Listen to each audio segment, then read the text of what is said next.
Support for Radio Friends comes from La Brunerie Financial, where they work to ensure a lifetime of financial security for people from all walks of life, from investment services to retirement plans. If you're looking for a trustworthy company that has the experience and knowledge to put your interests first, contact La Brunerie Financial, a community-based investment counseling firm since 1966. Learn more at labrunerie.com or by calling 573-449-5313.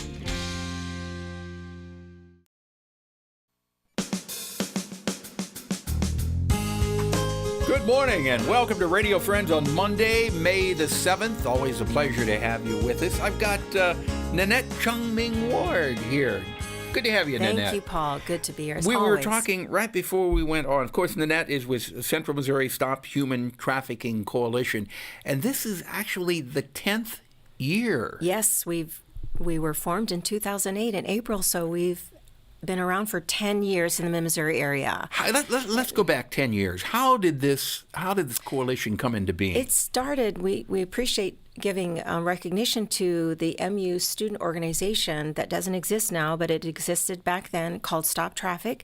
And they held a conference, which was really quite remarkable because it was not on people's radar back then, on human trafficking. People came from around the country, people came from the community on campus, and they encouraged us, those of us who were there from this area, to meet together, find out who we were, and figure out how to meet after the conference. And after participating and learning in that conference, we all understood that it was critical for us to form a community-based coalition because it was absolutely a relevant issue for us, not just on campus, but to have a long-standing organization at the community level. Right. Now, that was 10 years ago.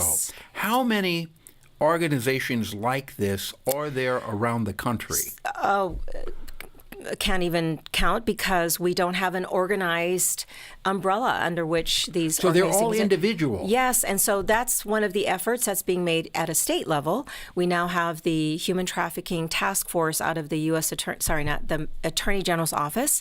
It is 1 year old now, and that task force is doing some great things, and the executive director is working to bring all the coalitions that are around our state together to know who we are, what we're doing, how we can support one another, and refer across the state to one another. And now there's also long-term recovery homes. There's also transitional homes. So many things are different, lots more legislation. This year we had the human trafficking hotline number pass, the bill that was going to will enable posters to be put up around the state at bus stations and emergency rooms and hotels and many other places that will give the human trafficking hotline number for community members to know as a resource, and also victims to be able to know they have a number to call. That hotline number, is that just ringing in for Missouri, or is this nationwide? It's a national hotline number. That's 888-3737-888.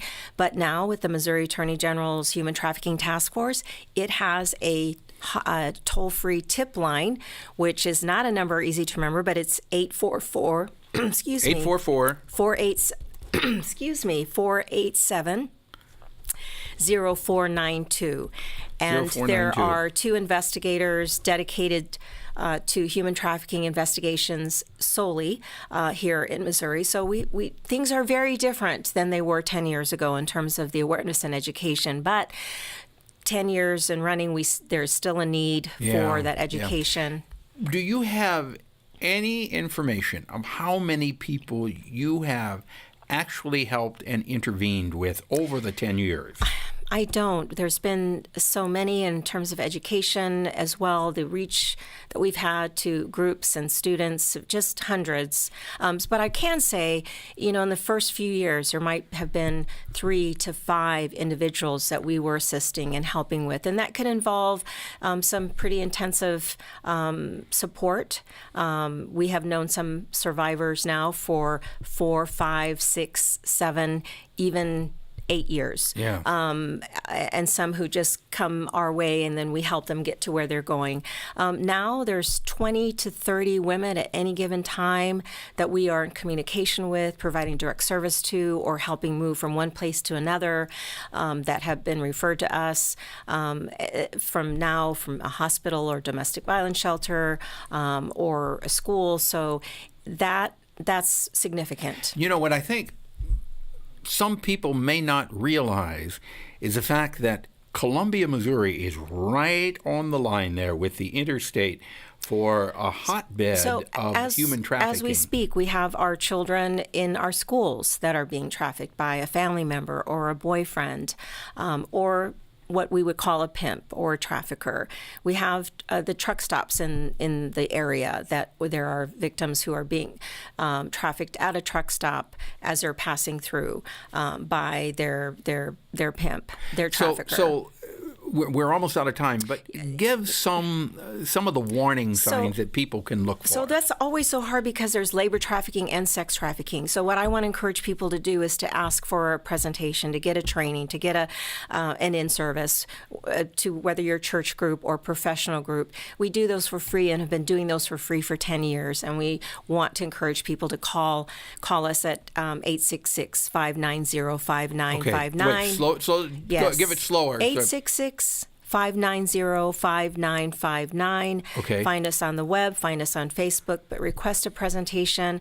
The indicators are across the board because there's many different forms of sex trafficking, many different forms of labor trafficking, but please come away from this segment knowing that trafficking is going on.